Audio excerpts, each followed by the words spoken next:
सोचिए कि आप किसी पहाड़ी के ऊपर एकदम शांत डार्क नाइट में अकेले खड़े हैं।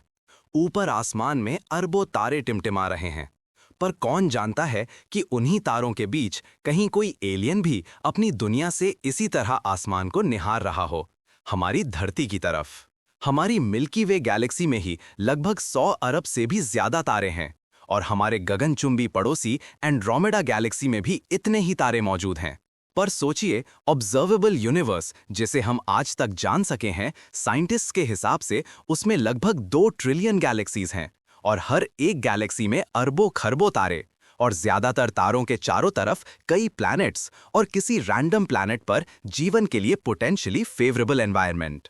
अब अगर आप सिंपल मैथ की नजर से सोचें, तो हर गैलेक्सी, हर स्टार, हर प्लैनेट में लाइफ होने की पॉसिबिलिटी एक इमेजिनेशन नहीं, साइंटिफिक लॉजिक है। सोचिए, हमारे सोलर सिस्टम में ही हमारी पृथ्वी पर तो जीवन है ही, मंगल पर भी पास्ट में जीवन होने के बारे में भी नासा ने कंफर्म कर दिया है, वो भी सबूतों के साथ। वही लाल ग्रह जिसे आज बंजर वीरान प्लैनेट समझा जाता है, वहां कभी नदियां बहती थीं, झीलें थीं, और शायद लाइफ के टाइनी सीड्स भी। विभिन्न वैज्ञानिक मानते हैं कि हो सकता है धरती पर लाइफ की शुरुआत भी मंगल से हुई हो।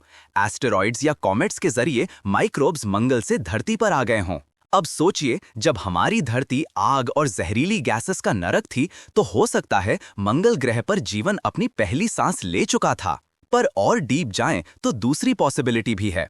हो सकता है कि मंगल ने भी अपना जीवन कॉस्मिक विजिटर्स से पाया हो। कोई एंशिएंट इंटरस्टेलर कॉमेट या एस्टेरॉइड जिसमें लाइफ कैरिंग पार्टिकल्स छिपे हों, शायद मंगल पर टकराया हो और वहां लाइफ पैदा हो गई हो। वैज्ञानिक खुद इस बात को मान चुके हैं कि हमारे सोलर सिस्टम में सबसे पहले लाइफ के लिए कोई इंटरस्टेलर एस्टेरॉइड जिम्मेदार हो सकते हैं। यानी हम खुद भी कॉस्मिक वॉन्डरर्स के डिसेंडेंट हैं। समय के साथ धरती स्लोली हैबिटेबल बन गई, जबकि मंगल ने पानी, एटमॉस्फेयर सब कुछ खो दिया। आज हमारी नीली धरती पर लाइफ प्रेजेंट है, पर शायद उसकी रूट्स कहीं उस लाल धरती में छुपी रही हों। अब जरा कल्पना कीजिए, अगर हमारे सोलर सिस्टम में ही किसी और ग्रह पर लाइफ मिल जाए। क्या हमारे पड़ोस के प्लैनेट्स के मून्स यूरोपा, टाइटन, एनसेलेडस अपने आइस कवर्ड ओशंस के नीचे सीक्रेट लाइफ छुपाए बैठे हैं?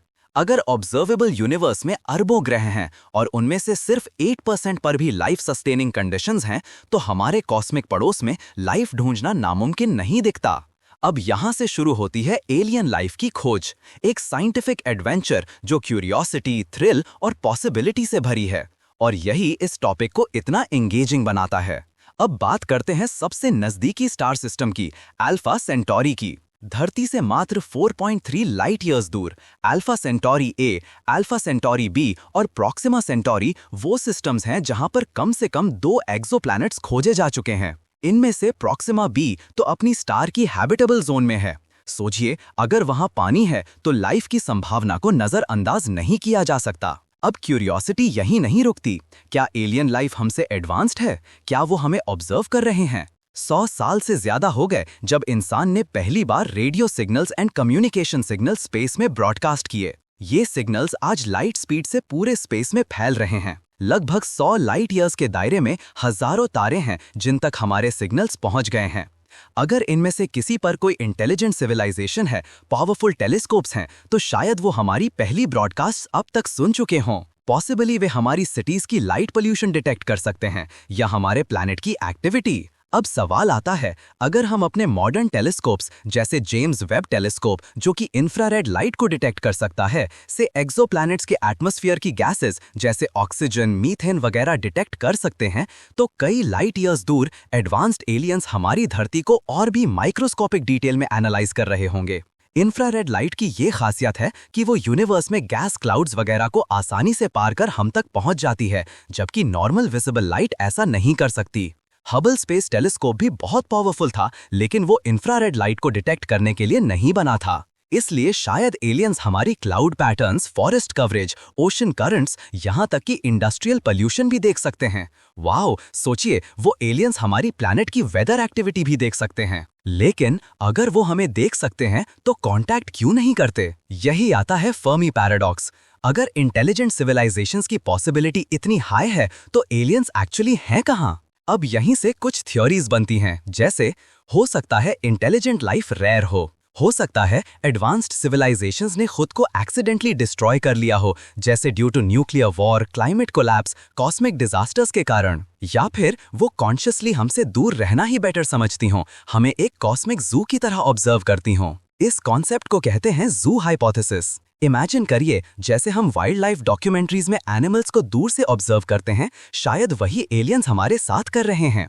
हम उन्हें देख नहीं सकते, पर वे हमें दूर से क्वाइटली एनालाइज करते हैं।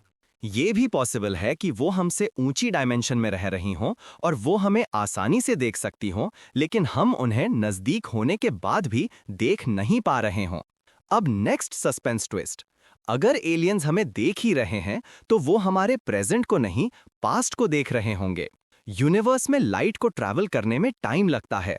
अगर कोई एलियन सिविलाइजेशन 100 लाइट ईयर्स दूर है, तो वो हमें आज नहीं, हमारे 1925 के अर्थ को देख रही होगी। नो इंटरनेट, कोई मोबाइल, कोई सैटेलाइट, सिर्फ हॉर्स कार्ट्स।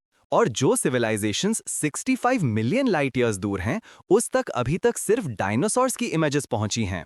और अगर अल्फा सेंटोरी से कोई हमें देख रहा होगा, तो वो अर्थ पर कोविड के टाइम को ऑब्जर्व कर रहा होगा।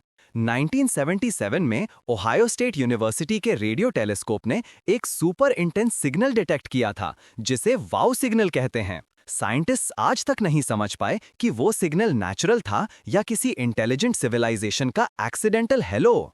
स्टीफन हॉकिंग से लेकर दुनिया के बेस्ट साइंटिस्ट्स ने कहा है, अर्थ से सिग्नल्स भेजने में बेहद सावधानी रखनी चाहिए। कोई गारंटी नहीं कि एलियंस फ्रेंडली हों। अगर वे रिसोर्सेज या प्लैनेट्स कैप्चर करना चाहें और हमसे लाखों साल आगे हों, तो हमारे लिए खतरा हो सकता है। जब अंग्रेज भारत पहुंचे थे, तो उन्होंने कई 100 साल तक हमें जी भरकर लूटा। जब यूरोपियन एक्सप्लोरर्स अमेरिका पहुंचे थे, वहां की नेटिव पॉपुलेशन को इसकी क्या कीमत चुकानी पड़ी थी, ये हिस्ट्री हमें बताती है। ग्रेट फिल्टर हाइपोथेसिस भी इसी बात पर आधारित है। हो सकता है इंटेलिजेंट लाइफ एग्जिस्ट तो करे, मगर एक यूनिवर्सल बैरियर, डर या सेल्फ डिस्ट्रक्शन हर सिविलाइजेशन को रोक देता हो। क्या होगा अगर कल एक rare cosmic event, gamma ray burst, supernova explosion या एस्ट्रॉयड इंपैक्ट हमारी अर्थ को थ्रेटन करे? क्या एलियन सिविलाइजेशंस वार्निंग भेजेंगी या क्वाइटली ऑब्जर्व करती रहेंगी? क्या होगा अगर ह्यूमैनिटी ट्रूली मैच्योर बनकर इंटरस्टेलर कांटेक्ट के लिए रेडी हो जाए? क्या एलियंस हमें किसी कॉस्मिक फेडरेशन में इनवाइट करेंगे, जहां only peaceful conscious civilisations allowed हों? मान लीजिए एक दिन सारी दुनिया के रेडियो, टीवी, इंटरनेट सिग्नल्स एक साथ जैम हो जाएं, सारे news channels, websites, phone frequencies रुके रुके से लगें और अचानक एक अननोन लैंग्वेज में ट्रांसमिशन शुरू हो। Greetings from another world. कौन भरोसा करेगा? पैनिक होगी या एक्साइटमेंट? कोई प्रूफ मांगेगा या थ्योरीज बनेंगी कि गवर्नमेंट ने एलियन न्यूज दबा दी है? फिजिकल कांटेक्ट से पहले साइकोलॉजिकल कांटेक्ट लाखों लोगों की थिंकिंग और इमेजिनेशन में ही रेवोल्यूशन ला देगा। यूनिवर्स की वास्टनेस, टाइम ट्रैवल की रियलिटी, एलियंस की साइलेंट ऑब्जर्वेशन, फिल्मों जैसी इमेजिनेशन और रियल साइंटिफिक टेक्निक्स, सब कुछ मिलकर एक मेस्मराइजिंग स्टोरी बनाते हैं, जिसे हर क्यूरियस माइंड एक्सप्लोर करना चाहता है। दोस्तों, अगली बार जब आप रात के अंधेरे में आसमान की तरफ देखें, तो याद रखिए, सिर्फ एक अकेला इंसान ही नहीं, शायद कोई एलियन भी अपने सितारों के नीचे यही सोच रहा हो, आर वी अलोन? और शायद किसी दूर अनजान सिविलाइजेशन की आंखों के सामने हमारा ब्यूटीफुल सा प्लैनेट नजर आ रहा हो।